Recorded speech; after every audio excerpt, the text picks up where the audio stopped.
ಗಂಗಾವತಿಯ ಹಿರೇಜಂತಕಲ್ನ ಐತಿಹಾಸಿಕ ಪ್ರಸಿದ್ಧ ಶ್ರೀ ಪ್ರಸನ್ನ ಪಂಪ ವಿರೂಪಾಕ್ಷೇಶ್ವರ ಜಾತ್ರಾ ಮಹೋತ್ಸವ ಜನವರಿ 25ರಂದು ಲಕ್ಷಾಂತರ ಸಂಖ್ಯೆಯ ಭಕ್ತಾದಿಗಳ ಸಮ್ಮುಖದಲ್ಲಿ ನಡೆಯಲಿದೆ. ಜಾತ್ರೆಗೆ ಸರ್ವ ಭಕ್ತಾದಿಗಳು ಆಗಮಿಸಿ ಶ್ರೀ ಪಂಪ ವಿರೂಪಾಕ್ಷೇಶ್ವರ ಕೃಪೆಗೆ ಪಾತ್ರರಾಗಬೇಕೆಂದು ಪಬ್ಲಿಕ್ ಪವರ್ ಹೋರಾಟ ಸಮಿತಿಯ ರಾಜ್ಯಾಧ್ಯಕ್ಷರಾಗಿರುವ ಶ್ರೀ ಆರ್.ಬಿ. ಪಾಟೀಲರು ಮನವಿ ಮಾಡಿದ್ದಾರೆ.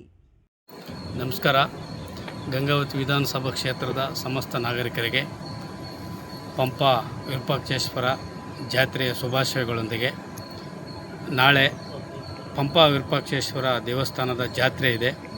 ಆ ಜಾತ್ರೆಯಲ್ಲಿ ಸಮಸ್ತ ಕೊಪ್ಪಳ ಜಿಲ್ಲೆಯ ನಾಗರಿಕರು ಹಾಗೂ ವಿಶೇಷವಾಗಿ ಗಂಗಾವತಿ ವಿಧಾನಸಭಾ ಕ್ಷೇತ್ರದ ನಾಗರಿಕರು ಆ ಜಾತ್ರೆಯಲ್ಲಿ ಪಾಲ್ಗೊಂಡು ಪಂಪ ವಿರೂಪಾಕ್ಷೇಶ್ವರ ಒಂದು ಆಶೀರ್ವಾದವನ್ನು ಪಡೆದುಕೊಂಡು ತಮ್ಮ ಜೀವನದಲ್ಲಿ ಅತ್ಯುನ್ನತ ಸ್ಥಾನಕ್ಕೆ ಹೋಗುವಂತೆ ಒಂದು ಅಭಿಮಾನದಿಂದ ತಮ್ಮೆಲ್ಲರಿಗೆ ಜಾತ್ರೆಗೆ ಸ್ವಾಗತವನ್ನು ಕೋರುತ್ತಿದ್ದೇನೆ.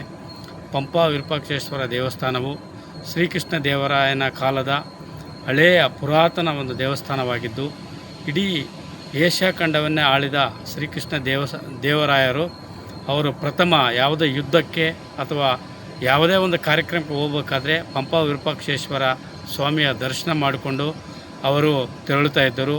ಅವರು ಸಂಕಲ್ಪ ಮಾಡಿದ ಪ್ರತಿಯೊಂದು ಕಾರ್ಯಕ್ರಮವು ಪ್ರತಿಯೊಂದು ಕಾರ್ಯವೂ ಸಿದ್ಧಿ ಆಗ್ತಾಯಿತ್ತು. ಅಂಥ ವಿಶೇಷ ದೇವಸ್ಥಾನ ಈ ಪಂಪ ವಿರೂಪಾಕ್ಷೇಶ್ವರ ದೇವಸ್ಥಾನಕ್ಕೆ ಮತ್ತೊಮ್ಮೆ ಮಗದೊಮ್ಮೆ ತಮಗೆ ಹೃದಯಾಂತರದಿಂದ ಸ್ವಾಗತವನ್ನು ಕೋರುತ್ತಿದ್ದೇನೆ. ತಮ್ಮ ಪ್ರೀತಿಯ ಆರ್.ಬಿ. ಪಾಟೀಲ್, ಸಮಾಜ ಸೇವಕರು,